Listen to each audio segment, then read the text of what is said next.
KVS 2022 में एक अभ्यर्थी के द्वारा क्या प्राइमरी के साथ साथ टीजीटी और पीजीटी में अप्लाई किया जा सकता है? एक ही अभ्यर्थी क्या तीनों में आवेदन कर पाएगा?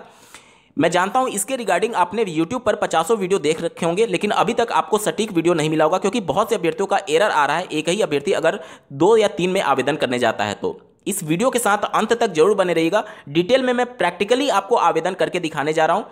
साथ ही साथ मैं जरूर चाहूंगा कि कमेंट करके जरूर बताइएगा कि आपके मन में जो भी समस्या थी वो सॉल्व हुई या नहीं, क्योंकि इस वीडियो के बाद मैं दावे से कहता हूं कि आपको अगली वीडियो सर्च नहीं करनी पड़ेगी यूट्यूब पर। सबसे पहले तो बात कर लेते हैं कि आवेदन कर पाएंगे या नहीं एक ही अभ्यर्थी एक से ज्यादा। तो आप इसके संबंध में ऑफिशियल नोटिफिकेशन का पॉइंट नंबर जे देख पा रहे होंगे। A candidate may apply for more than one post if he she is eligible and desire to do so, यानी एक अभ्यर्थी एक से ज्यादा पद के लिए अप्लाई कर सकता है अगर वो इच्छा रखता है तो। In such case the candidate will have to pay the requested fee for the post applied for, यानी कि इस कंडीशन में अभ्यर्थी को जितने भी पद वो अप्लाई करेगा सबका अलग अलग फी पेमेंट करना होगा। However, within TGT PGT, a candidate shall apply only in one subject as the written test for all subjects of PGT and TGT will be conducted in the single shift। यानी कि TGT और PGT के संदर्भ में कहा जा रहा है कि अलग अलग सब्जेक्ट के लिए अलग अलग आवेदन मांगे गए हैं, तो एक अभ्यर्थी केवल एक ही सब्जेक्ट के लिए अप्लाई कर पाएगा क्योंकि TGT की जितनी सब्जेक्ट की पेपर होंगी वो एक ही शिफ्ट में हो रही होंगी, या फिर PGT और TGT की जितनी भी सब्जेक्ट के अलग अलग जो एग्जाम होंगे सब एक ही शिफ्ट में होंगे। तो अगर आप एक से ज़्यादा सब्जेक्ट के लिए अप्लाई करते हैं तो आप अप्लाई तो कर पाएंगे, लेकिन आप एक ही परीक्षा दे पाएंगे क्योंकि एक ही शिफ्ट में सभी अलग अलग सब्जेक्ट के पेपर हो रहे होते हैं। ठीक है, इस वजह से आपको सलाह दी गई है कि केवल एक ही सब्जेक्ट के लिए आप अप्लाई करेंगे। अगर टीजीटी में अप्लाई करना चाहते हैं तो एक ही सब्जेक्ट से, और पीजीटी में भी अप्लाई करना चाहते हैं तो केवल एक ही सब्जेक्ट से। ठीक है, आगे पढ़िए। अगला पॉइंट दिया गया, the candidate who are filling application for more than one post are advised to select same option of examination city because the examination of different post may be conducted in morning shift and afternoon shift or on the next day। यानी एक अभ्यर्थी अगर एक से ज़्यादा पद के लिए आवेदन करना चाहता है तो वो बेशक कर सकता है, लेकिन उसको सलाह ये दी गई है कि आप जो एग्जामिनेशन सिटी भरेंगे वो जो आपने पीआरटी के लिए भरा था वही टीजीटी में भी भरिएगा, या फिर पीजीटी में भरना चाहते हैं तो वही भरिएगा। इस कंडीशन में ऐसा इसलिए कहा गया है कि हो सकता है कि एक परीक्षा आपकी मॉर्निंग शिफ्ट में पड़े और दूसरी परीक्षा आपकी इवनिंग शिफ्ट में पड़े, या फिर अगले दिन पड़ सकती है। तो उस दौरान अगर आपका अलग अलग एग्जामिनेशन सिटी मिल गया, अलग अलग एग्जामिनेशन सेंटर आपने भर दिया और उसके अनुसार आपको अलॉट हो गया, तो अगर मॉर्निंग शिफ्ट से इवनिंग शिफ्ट में जाना है तो दूसरे सिटी में जाने में आपको काफ़ी दिक्कत का सामना करना पड़ सकता है, या फिर आपके एग्जाम छूट सकते हैं। तो इसलिए आपको सलाह दी गई है कि आप जो एग्जामिनेशन सिटी भरेंगे वो आपने जो पीआरटी के लिए भरा था वहीं टीजीटी में भी भरिएगा, या फिर जिसके लिए भी आवेदन करना चाहते हैं दोनों में एग्जामिनेशन सिटी और जो प्रेफरेंस दिए थे कि किस क्रम में आपका होना चाहिए एग्जामिनेशन सिटी, 4 सेंटर मांगे गए थे, तो उसी प्रेफरेंस के अनुसार आप इसमें भी आवेदन करिएगा। ये तो हो गई बात कि नोटिफिकेशन क्या कहता है दूसरे आवेदन के संदर्भ में। अब चलिए प्रैक्टिकल में करके आपको दिखाता हूं। देखिए, सबसे पहले आपको ऑफिशियल वेबसाइट kvsangathan.nic.in पर विजिट करना है। उसके बाद से जब आप नीचे जाएंगे तो यहाँ पर सारे पोस्ट के लिए लिंक दिए गए हैं, और इसमें से जो टीजीटी का और जो पीआरटी का लिंक है वो बिल्कुल सेम है, तो उसी लिंक पर फिर से आपको क्लिक कर देना होगा। मैंने जिस कैंडिडेट के लिए पीआरटी के लिए अप्लाई किया था, अब उसी कैंडिडेट के डिटेल से फिर टीजीटी के लिए अप्लाई करना चाहता हूं, तो फिर से हमें न्यू रजिस्ट्रेशन पर क्लिक कर देना है। एक नया पेज आपके सामने रिडायरेक्ट हो जाएगा जिसमें वही सब बेसिक डिटेल है जो कल के वीडियो में मैंने आपको बताया था। सिंपली मैं डायरेक्टली आपको बताता हूं। देखिए, यहां पर चेक बॉक्स पर क्लिक करेंगे और क्लिक हियर टू प्रोसीड पर क्लिक कर देना है। ठीक है, उसके बाद से देखिए यहां पर सभी बेसिक डिटेल है जो कैंडिडेट के वो आपको फिल कर देना है। ठीक है, चलिए जल्दी से मैं फिल करता हूं, फिर आगे का प्रोसेस को देखेंगे। सारे फील्ड को मैंने फिल कर दिया है, जिसमें जो पीआरटी के लिए मैंने मोबाइल नंबर दिया था और जो ईमेल आईडी दिया था, सेम मोबाइल नंबर और सेम ईमेल आईडी और सेम कैंडिडेट का सेम डिटेल सब कुछ फिल करके रजिस्ट्रेशन के लिए यहां पर सबमिट बटन पर आपको क्लिक कर देना है। ठीक है, फिल करने के बाद से मैं सबमिट बटन पर क्लिक कर देता हूं। उसके बाद से आपसे बोला जा रहा है कि सबमिट करने से पहले आपको कुछ बेसिक चीज़ें कंफर्म करनी होंगी। ठीक है, जैसे कि यहाँ पर आप ऊपर जाते हैं तो यहाँ पर आपको आपका नाम, आपके father name, mother name, date of birth, gender, address, mobile number और ईमेल आईडी को चेकबॉक्स को टिक करके अब आई एग्री पर कंफर्म करते हुए सबमिट एंड सेंड ओटीपी पर आपको क्लिक कर देना है। ठीक है, जो मोबाइल नंबर मैंने दिया था वहाँ पर ओटीपी मुझे रिसीव हो चुका है। अब उस ओटीपी को यहाँ पर फिल करके सबमिट रजिस्ट्रेशन फॉर्म पर क्लिक कर देना होगा। उसके बाद से आप एक नए पेज पर रीडायरेक्ट हो जाएंगे और इसी डिटेल से मैंने पीआरटी के लिए अप्लाई किया था, तो वहाँ पर जो एप्लीकेशन नंबर था वो अलग है। और अब जब मैं दूसरे फॉर्म को अप्लाई कर रहा हूँ टीजीटी के लिए, तो यहाँ पर जो मुझे एप्लीकेशन नंबर मिला है वो अलग है। ठीक है, अब यहाँ पर देख लीजिए, यहाँ पर जो हमारा रजिस्ट्रेशन फॉर्म था वो कंप्लीट हो चुका है, बाकी के एप्लीकेशन फॉर्म और फी पेमेंट वाला ऑप्शन बाकी है। तो चलिए, इसके बाद से आपको यहाँ पर देखिए, आपको अपना ईमेल आईडी को वेरीफाई करना होगा।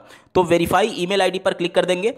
ईमेल आईडी पर जो ओटीपी रिसीव हुआ था उसे डाल करके मैं वेरीफाई बटन पर क्लिक कर दे रहा हूँ। ठीक है, उसके बाद से देखिए, ये आपको एक नए पेज पर रिडायरेक्ट कर देगा और अब आपसे यहाँ पर बोला जाएगा कि आपका जो ईमेल आईडी था वो वेरीफाइड हो चुका है। अब फिर इसके बाद से आपको click here to go home पर आपको क्लिक कर देना है। देखिए, यहाँ पर अब आपने ईमेल आईडी को वेरीफाई कर लिया। अब बाकी की आपको डिटेल को कंप्लीट करना है। ठीक है, तो यहाँ नीचे आप स्क्रॉल डाउन होंगे और यहाँ पर दिया गया है कंप्लीट एप्लीकेशन फॉर्म, इस पर आपको क्लिक कर देना है। ठीक है, ये एक नया पेज आपके सामने ओपन हो जाएगा।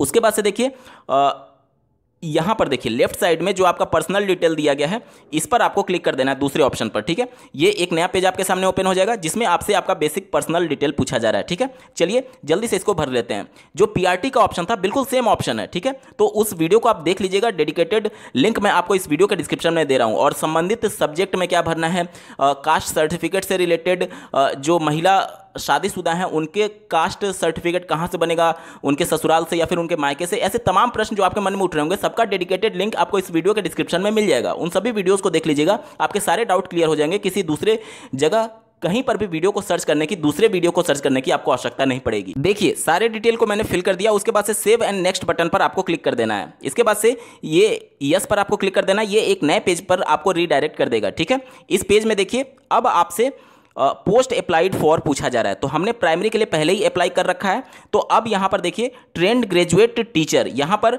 मैं थोड़ा जूम कर देता हूँ। देखिए, किस सब्जेक्ट के लिए आप अप्लाई करना चाहते हैं, जैसे कि इंग्लिश हो गया, हिंदी हो गया, ट्रेंड ग्रेजुएट टीचर एसएसटी हो गया, साइंस हो गया, संस्कृत हो गया, मैथ हो गया, उसके बाद से एई हो गया, डब्ल्यूई हो गया, और प्राइमरी टीचर म्यूजिक हो गया। तो जिसके लिए भी आप अप्लाई करना चाहते हैं, जैसे कि मैं मान लीजिए कि मैं टीजीटी, यहाँ पर मान लीजिए कि मैं टीजीटी मैथ के लिए अप्लाई करना चाहता हूँ, तो मैं मैथ वाले को क्लिक कर दूंगा। ठीक है, टीजीटी मैथ मैंने सेलेक्ट कर लिया। उसके बाद से देखिए, प्राइमरी के लिए मैं पहले ही अप्लाई कर चुका हूँ। उसके बाद से टीजीटी मैं आपको दिखाने की कोशिश कर रहा हूँ। ठीक है, एक ही कैंडिडेट का प्राइमरी अप्लाई किया जा चुका है और उसी कैंडिडेट का टीजीटी में अप्लाई कर रहा हूँ। ठीक है, तो मैथ मैंने यहाँ पर सेलेक्ट कर दिया। और यहाँ पर आपको मैंने वीडियो को मैं पहले ही बताया था कि जो एग्जामिनेशन सेंटर आपको सेलेक्ट करना है वो उसी क्रम में सेलेक्ट करना है जो कि आपने प्राइमरी के लिए अप्लाई किया था, क्योंकि हो सकता है एक ही दिन में अलग अलग शिफ्ट में, मतलब मॉर्निंग में हो सकता है आपका प्राइमरी पड़ जाए और इवनिंग में हो सकता है टीजीटी पड़ जाए। तो इसी वजह से आपको सलाह दी गई है कि एक ही एग्जामिनेशन सेंटर चारों में, जिस क्रम में आपने पहले में चुना था उसी क्रम में आपको दूसरे में भी चुनना होगा। ठीक है, देखिए पूछा जा रहा है proficiency in teaching in English और हिंदी, तो यहाँ पर आपको यस कर देना है, मतलब कि आप इंग्लिश और हिंदी में दक्ष हैं, ये हमसे पूछा जा रहा है। इसके बाद से knowledge of English and Hindi, तो यस कर देना है। अगर आपको नहीं है तो नो करेंगे। ठीक है, अपने अनुसार ही करना है, गलत नहीं भरना है। इसके बाद से देखिए, नॉलेज ऑफ कंप्यूटर एप्लीकेशन पूछा जा रहा है, तो अगर आपको कंप्यूटर का नॉलेज है तो यस कर देंगे, अन्यथा नो करेंगे। ठीक है, उसके बाद से नीचे आपको सिक्योरिटी पिन दिया गया है, इसको यहाँ पर आपको फिल कर देना है। देखिए क्या है, 57M677। उसके बाद से नीचे आपको सेव एंड नेक्स्ट बटन पर क्लिक कर देना है, यस कर देना है। ये एक नए पेज पर आपको रीडायरेक्ट कर देगा। ठीक है, अब यहाँ पर देख लीजिए, नए पेज पर हम लोग आ चुके हैं। क्वालिफिकेशन एग्जाम, क्वालिफिकेशन डिटेल आपको फिल करना है। ठीक है, पास स्टेटस, और ये वाला मेन पेज है। तो यहाँ पर देख लीजिए, अगर आप जाहिर सी बात है अपेयरिंग वाले अप्लाई तो करेंगे नहीं, तो केवल पासिंग वाला ऑप्शन खुलेगा। ठीक है, और ईयर ऑफ पासिंग पूछा जा रहा है, यानी किस वर्ष में आप पास हुए थे। ठीक है, किस वर्ष में आप पास हुए थे। और यहाँ पर जब मैं कोर्स को सिलेक्ट करता हूँ तो देखिए कोर्स में क्या दिया जा रहा है। कोर्स में आप देख पा रहे होंगे केवल 2 ही कोर्स दिया गया है। कौन कौन सा, bachelor degree in math with at least 50% marks with any 2 of following subjects, यानी physics, chemistry, electronics, computer science और स्टैटिक्स, यानी कि इन चारों में से कोई भी 2 सब्जेक्ट आपके ग्रेजुएशन में होना चाहिए मैथ के साथ। ठीक है, और 50% से पास होने चाहिए, या फिर 4 वर्ष का इंटीग्रेटेड डिग्री आपके पास होना चाहिए। ठीक है, तो जो भी आपके पास है आप इसके अनुसार भर दीजिएगा, ठीक है। यहाँ पर देखिए मैं पहले वाले ऑप्शन को सिलेक्ट कर लेता हूँ कि मेरे पास बैचलर डिग्री है, मैं बीएससी मान करके चल रहा हूँ कि मैंने बीएससी किया है मैथ से, ठीक है। और फिजिक्स और केमिस्ट्री भी मेरे पास थे 2 सब्जेक्ट के तौर पर, ठीक है। तो एक तो मैथ और दूसरा, इन चारों में से physics, chemistry, electronics, computer science और स्टैटिक्स में से कोई एक सब्जेक्ट आपका होना चाहिए। तो मैं पहले वाले ऑप्शन को सिलेक्ट कर लेता हूँ। और चूंकि यहाँ पर मैंने ग्रेजुएशन को सिलेक्ट किया है, ये ग्रेजुएशन का पार्ट है, तो अब यहाँ पर कंफ्यूज मत हो जाएगा। प्राइमरी में मैंने यहाँ पर जो पासिंग ईयर और ये सब बताया था वो बीएड और बीटीसी का बताया था। क्यों? क्योंकि वहां पर जो आपका क्वालिफिकेशन था प्राइमरी के लिए वो इंटरमीडिएट के बाद बीएड का मांगा गया था या फिर डीएलएड का मांगा गया था। यहां पर बीएड डीएलएड नहीं मांगा गया, ध्यान से देख लीजिए। यहां पर केवल bachelor degree in math and with at least 50% mark और ये सब्जेक्ट बताया गया। यानी यहां पर ग्रेजुएशन का डिटेल भरना है आपको, आपके बीएड या डीएलएड का डिटेल नहीं भरना है। यहां पर आपको आपके ग्रेजुएशन का डिटेल भरना है। ध्यान से भरिएगा, टीजीटी की मैं बात कर रहा हूं। और जब आप प्राइमरी के लिए अप्लाई करते हैं तो वहां पर बीएड और डीएलएड का आपको डिटेल भरना था, ठीक है। चलिए, अब यहां पर जो पासिंग ईयर है वो अपने अनुसार देख करके आपको भर लेना है। यहां पर मैं मान करके चल रहा हूं कि 2021 में यहां पर पासिंग ईयर भर दे रहा हूं, ठीक है। उसके बाद से सेलेक्ट यूनिवर्सिटी में आप अपना यहां पर एनी रिकॉग्नाइज्ड यूनिवर्सिटी कर देंगे, क्योंकि कोई ऑप्शन दे नहीं रहा है। उसके बाद से एक नया विंडो आपके सामने ओपन हो जाएगा बोर्ड और यूनिवर्सिटी का। तो आप जिस भी यूनिवर्सिटी से होंगे अपना उसके अकॉर्डिंग भर देंगे। मैं यहां पर रैंडमली कुछ भी भर दे रहा हूं, आप अपने सही तरीके से जो भी आपका होगा वो आप भरिएगा, ठीक है। उसके बाद से रिजल्ट मोड में यहां पर मैं परसेंटेज भर दे रहा हूं, जो भी आपका सीजीपीए होगा, जो भी होगा उसके अनुसार आपको भरना है। उसके बाद से देखिए यहां पर टोटल मार्क्स आपको भरना है। टोटल मार्क्स में मैं मान करके चल रहा हूं कि मान लीजिए कि 1800 मार्क्स का था मेरा टोटल, और उसमें से मुझे 1200 मार्क्स मिले हैं। तो 1200 मैं यहाँ पर फिल कर दूंगा। टोटल हमारा 66.67% अपने आप कैलकुलेट होकर के आ जाएगा। उसके बाद से सब्जेक्ट भरना है। देखिए, तो यहाँ पर आप जैसे कि मैथ था मेरा, तो मैथ, उसके बाद से फिजिक्स, तो यहाँ पर मैं लिख दे रहा हूँ पीसीएम फिजिक्स लिख दे रहा हूँ, ठीक है। और उसके बाद आप पूरा लिखिएगा, मैं छोटा छोटा केवल दिखा रहा हूँ कम समय लगने के लिए। आप पूरा लिखिएगा मैथ, फिजिक्स, और मान लीजिए केमिस्ट्री था तो केमिस्ट्री लिख सकते हैं, ठीक है। इस प्रकार से आप लिख करके, और यहाँ पर नीचे आप देखिए, उसके बाद से नीचे बीएड क्वालिफिकेशन डिटेल मांगा गया था। ऊपर जो मांगा गया है ये स्पष्ट शब्दों में देखिए ग्रेजुएशन का मांगा गया है, और जब आप नीचे जाएंगे तो बीएड का डिटेल मांगा गया है, क्योंकि डीएलएड वाले अभ्यर्थी तो अप्लाई कर नहीं पाएंगे टीजीटी में, तो ये बीएड का डिटेल मांगा गया है केवल, ठीक है। तो यहाँ पर देख लीजिए सब्जेक्ट में आप ये भर दीजिएगा, ठीक है। और अपने अनुसार जो भी आपने ग्रेजुएशन में सब्जेक्ट भरता उसके अनुसार आपको भरना होगा, ठीक है। और उसके बाद से देखिए पास ईयर बीएड का आपसे मांगा गया, तो यहाँ पर तो पास सेलेक्ट करेंगे ही करेंगे। यहाँ पे पासिंग ईयर आपसे पूछा जा रहा है, तो मान लीजिए मैं 2022 सेलेक्ट कर ले रहा हूँ। उसके बाद से यहाँ पर देखिए बीएड और इक्विवेलेंट डिग्री हो जाएगा। उसके बाद से देखिए कोर्स नेम में बीएड और इक्विवेलेंट डिग्री हो जाएगा, और यूनिवर्सिटी नेम में आपको एक ही ऑप्शन दे रहा है एनी रिकॉग्नाइज्ड बोर्ड और यूनिवर्सिटी, तो इसको सेलेक्ट करेंगे। और उसके बाद से यहाँ पर बोर्ड का नाम आपको लिखना है, तो आप जिस भी बोर्ड से होंगे संबंधित बोर्ड से आपको बोर्ड का नाम यहाँ पर लिख देना है। मैं मान ले रहा हूँ रैंडमली, मैं यहाँ पर लिख दे रहा हूँ, आप अपने अनुसार बिल्कुल सही तरीके से लिखिएगा, ठीक है। उसके बाद से रिजल्ट मोड में यहाँ पर देखिए मैं परसेंटेज को सिलेक्ट कर ले रहा हूँ। उसके बाद से यहाँ पर मार्क्स के डिटेल भरने के लिए आ जाएंगे। टोटल मार्क्स मान लीजिए कि मेरा था 2000 का, ठीक है। आप अपने अनुसार बिल्कुल सही भरिएगा। 2000 में मान लीजिए कि मुझे 1650 नंबर मिले थे, तो 1650 मैंने यहाँ पर भर दिया, तो अपने आप परसेंटेज कैलकुलेट होकर के आ जाएगा। उसके बाद से सब्जेक्ट में देखिए बीएड में बहुत सारे सब्जेक्ट्स होते हैं, एजुकेशन के भी सब्जेक्ट पढ़ने होते हैं और भी सब्जेक्ट होते हैं, तो सभी सब्जेक्ट का नाम हम लोग नहीं लिख सकते हैं। क्योंकि ग्रेजुएशन में हमारे पास 3 ही सब्जेक्ट थे, तो वहाँ पर 3 सब्जेक्ट मैंने कॉमा कॉमा करके लिख दिया। यहाँ पर अगर आप लिखना चाहें तो लिख सकते हैं। उस वाले भी वीडियो में मेरे बहुत ज़्यादा कमेंट आ रहे थे कि क्या डीएलएड में हम सभी सब्जेक्ट का नाम नहीं लिख सकते। बिल्कुल लिख सकते हैं, आप जितना नाम लिखना चाहें लिख सकते हैं, लेकिन ये प्रैक्टिकली संभव ही नहीं है कि 32 सब्जेक्ट आप पढ़ते हैं डीएलएड में, चारों सेमेस्टर को मिलाकर के। तो प्रैक्टिकली ये संभव कहाँ है कि आप सभी सब्जेक्ट का नाम लिख पाएं। इस वजह से मैंने आपको बताया था कि डीएलएड लिख दीजिए डीएलएड के कंडीशन में, और अगर आप बीएड हैं तो बीएड लिख दीजिए। और अगर आप सभी सब्जेक्ट का नाम लिखना चाहें और अगर वो एक्सेप्ट कर रहा है तो लिख दीजिए, बेहद कोई उसमें वो बात नहीं है कि आपका वो गलत हो जाएगा या फिर सही हो जाएगा, ठीक है। तो यहाँ पर देखिए डीएलएड के और बीएड के कंडीशन में इतने ज़्यादा सब्जेक्ट्स होते हैं जिसको आप पूरा यहाँ पर लिख नहीं पाएंगे, इसलिए डायरेक्टली मैं यहाँ पर बीएड केवल लिख दे रहा हूँ, ठीक है। ये भी गलत नहीं है, और अगर आप सब्जेक्ट लिखते हैं तो वो भी गलत नहीं है। इसमें कोई भी कंफ्यूजन मत रखिएगा कि बीएड करने से गलत हो गया या फिर सब्जेक्ट लिखने से गलत नहीं हुआ या फिर वो गलत हो गया।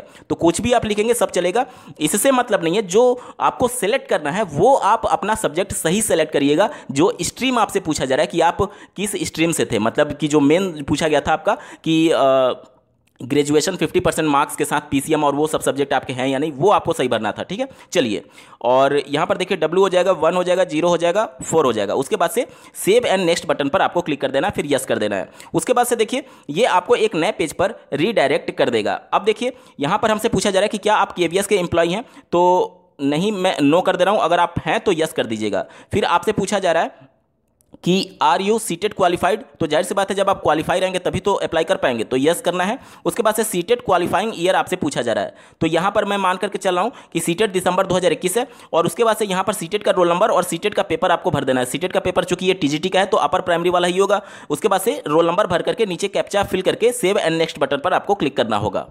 देखिए उसके बाद से आपका फोटो और सिग्नेचर अपलोड करने का विंडो ओपन हो जाएगा। यहाँ पर जो मैंने प्रोसेस बताया था प्राइमरी वाले वीडियो में, आप देख लीजिएगा। उसी प्रोसेस के तहत आपको फोटो और सिग्नेचर को अपलोड कर देना है। फोटो एंड सिग्नेचर अपलोड करने के बाद से आपके सामने ये स्क्रीन ओपन हो जाएगा, जिसमें आपको इसे क्लोज कर देना है। और जो बेसिक डिटेल है आपका कंफर्मेशन पेज ओपन हो जाएगा, ये इसे आपको एक बार कंफर्म करके वेरीफाई कर देना है। ठीक है, और जब आप नीचे जाएंगे तो यहाँ पर देखिए आपको आपका नेम और जो भी पर्सनल डिटेल थे इन सभी चेकबॉक्स को टिक कर देना है। इसका मतलब यह है कि आपने सभी बेसिक डिटेल को सही से मैच कर लिया है, आपके सभी बेसिक डिटेल बिल्कुल सही हैं। ठीक है, उसके बाद से नीचे आपको आई एग्री बटन पर क्लिक करते हुए फाइनल सबमिशन ऑफ एप्लीकेशन पर क्लिक कर देना, फिर यस पर आपको क्लिक कर देना है। ठीक है, उसके बाद से देखिए ये आपका कंफर्मेशन पेज कंप्लीट हो जाएगा और यहाँ पर आप देख पा रहे होंगे सभी कंप्लीट हो चुके हैं। और यहाँ से डाउनलोड कंफर्मेशन पेज पर आप क्लिक करके अपना एप्लीकेशन डाउनलोड कर पाएंगे। आपके मन में डाउट आ रहा होगा कि मेरा फी पेमेंट का ऑप्शन क्यों नहीं आया, क्योंकि मैंने एससी कैटेगरी को सिलेक्ट किया था। एससी के लिए कोई भी फी पेमेंट नहीं है। अगर आप जनरल ओबीसी सेलेक्ट करेंगे या फिर एससी एसटी और पीएच के अलावा कोई भी कैटेगरी सेलेक्ट करेंगे तो आपका फाइनल सबमिशन से पहले आपका फी पेमेंट करने का ऑप्शन आएगा। ठीक है, चलिए यहाँ पर डाउनलोड करने के लिए डाउनलोड कंफर्मेशन पेज पर मैं क्लिक कर देता हूँ। उसके बाद से आपका जो पूरा फॉर्म है आप देख रहे होंगे स्क्रीन पर डाउनलोड होकर के आ जाएगा। और अगर आप इसको अपने मेल आईडी पर भेजना चाहते हैं तो यहाँ पर देखिए ये दिया गया है, इस पर आप क्लिक कर देंगे तो आपका जो कंफर्मेशन पेज है वो आपके मेल आईडी पर सेंड कर दिया जाएगा। दोस्तों ये पूरा सही तरीका था, एक ही अभ्यर्थी का अलग अलग किस प्रकार से आप आवेदन कर पाएंगे। यहाँ पर बहुत से अभ्यर्थियों को समस्या ये आ रही थी कि एक ही लिंक दिया गया है चूंकि पीआरटी और टीजीटी के लिए, तो उनका एरर आ रहा था। अब वो प्रॉब्लम सॉल्व हो चुकी है। आप उसी लिंक से टीजीटी के लिए अलग और पीआरटी के लिए अलग अप्लाई कर पाएंगे। दोनों का एप्लीकेशन नंबर अलग आएगा और दोनों का एडमिट कार्ड भी आपको अलग मिलेगा। ठीक है, और इसी प्रकार से अगर आप पीजीटी के लिए भी अप्लाई करना चाहते हैं तो पीजीटी का तो बिल्कुल अलग ही लिंक है, तो उसमें तो कोई प्रॉब्लम है नहीं। आप इसी प्रकार से पीजीटी के लिए भी अप्लाई कर पाएंगे। और साथ ही साथ अगर आप नॉन टीचिंग जॉब के लिए अप्लाई करना चाहते हैं जैसे कि अकाउंटेंट्स हो गया और सभी जो पोस्ट हैं उसके लिए भी आप अलग अलग फी पेमेंट करते हुए सबका अप्लाई कर पाएंगे। सबके लिए आपको अलग अलग फी पेमेंट करना होगा। दोस्तों मैं वीडियो की स्टार्टिंग में बोला था कि इसके बाद से आपको किसी दूसरे वीडियो को सर्च करने की आवश्यकता नहीं पड़ेगी। आप कंफर्म जरूर करिएगा कि क्या आपके सभी डाउट क्लियर हो चुके हैं अथवा नहीं। और अगर आपका कोई डाउट रह जाता है तो कमेंट के माध्यम से जरूर पूछिएगा। इस वीडियो को देखने के लिए आपका बहुत बहुत धन्यवाद। भगवान करे आपका दिन शुभ हो।